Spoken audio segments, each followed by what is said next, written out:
అందరికీ నమస్కారం. ఇప్పుడైన వార్త, పెన్షనర్లకు భారీ షాక్, రేపటి నుండే అమలు. వివరాలు వీడియోలో తెలుసుకుందాం. వీడియో కంప్లీట్గా చూడండి, అలాగే తప్పకుండా లైక్ చేయండి. ప్రభుత్వం నుంచి వచ్చే ముఖ్యమైన అప్డేట్స్ ఎప్పటికప్పుడు తెలుసుకోవడానికి ఛానల్ని సబ్స్క్రైబ్ చేసుకోండి. అలాగే వీడియోను ఒక లైక్ చేస్తే మిగతా వారికి కూడా సమాచారం చేరుతుంది. వివరాల్లోకి వెళ్ళిపోదాం. ఏపీ రాష్ట్ర వ్యాప్తంగా కూడా పెన్షనర్లకి మరో కొత్త షాక్ తగలబోతోంది. రాష్ట్ర వ్యాప్తంగా కూడా పెన్షన్ల చెకింగ్ అయితే మొదలైంది. ప్రస్తుతం చూస్తే నకిలీ ధ్రువపత్రాలతో దివ్యాంగ పింఛన్లు పొందుతున్న వారందరినీ కూడా గుర్తించేందుకు ప్రభుత్వం రంగం సిద్ధం చేసింది.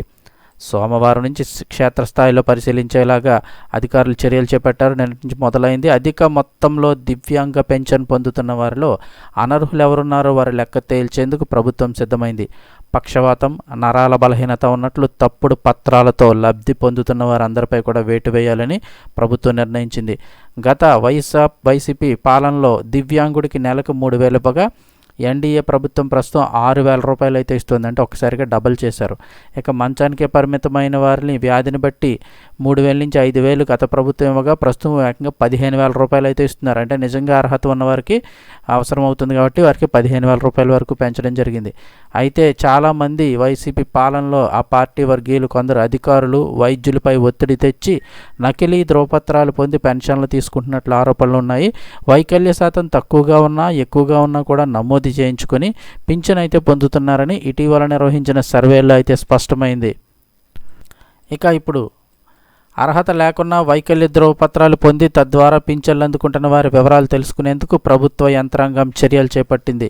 ఇందులో భాగంగా పెన్షన్లు పొందుతున్న వారి ఇళ్లకు వెళ్లి సర్వే చేయనున్నారు.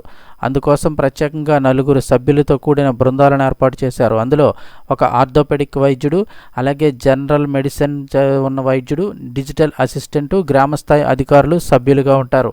వైద్య ఆరోగ్య శాఖ సిఫార్సులతో నెలకు 15,000 పొందుతున్న లబ్ధిదారుల ఇళ్లందరికీ వెళ్లి విచారిస్తారు. ప్రభుత్వ నిబంధనలకు విరుద్ధంగా పింఛన్ పొందుతున్నట్లు గుర్తించినట్లయితే వారి జాబితాను తయారు చేసి ఉన్నతాధికారులకు నివేదిస్తారు. 2వ విడతలో దివ్యాంగ పింఛన్లను పరిశీలిస్తామని అధికారులు తెలిపారు. ప్రస్తుతం ఎవరైతే 15,000 రూపాయలు పొందుతున్నారో వారందరి ఇళ్లకు వెళ్ళి మరోసారి చెక్ చేయబోతున్నారు. ఈ వేళ్ళు అయిపోయిన తర్వాత దివ్యాంగ పింఛన్ 6,000 రూపాయలు ఎవరైతే పొందుతున్నారో వారిని కూడా చెక్ చేయడం జరుగుతుంది.